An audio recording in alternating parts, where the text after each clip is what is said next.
চুন্নাপাড়া প্রবাসী উন্নয়ন ফাউন্ডেশনের উদ্যোগে ইফতার বিতরণ। চট্টগ্রামের আনোয়ারা উপজেলার চুন্নাপাড়া এলাকায় চুন্নাপাড়া প্রবাসী উন্নয়ন ফাউন্ডেশনের উদ্যোগে ২০২৬ সালের ইফতার বিতরণ কর্মসূচি অনুষ্ঠিত হয়েছে।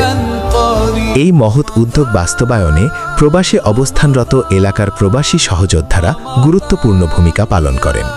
তাদের আন্তরিক সহযোগিতায় এলাকার অসহায় ও সাধারণ মানুষের মাঝে ইফতার সামগ্রী বিতরণ করা হয়।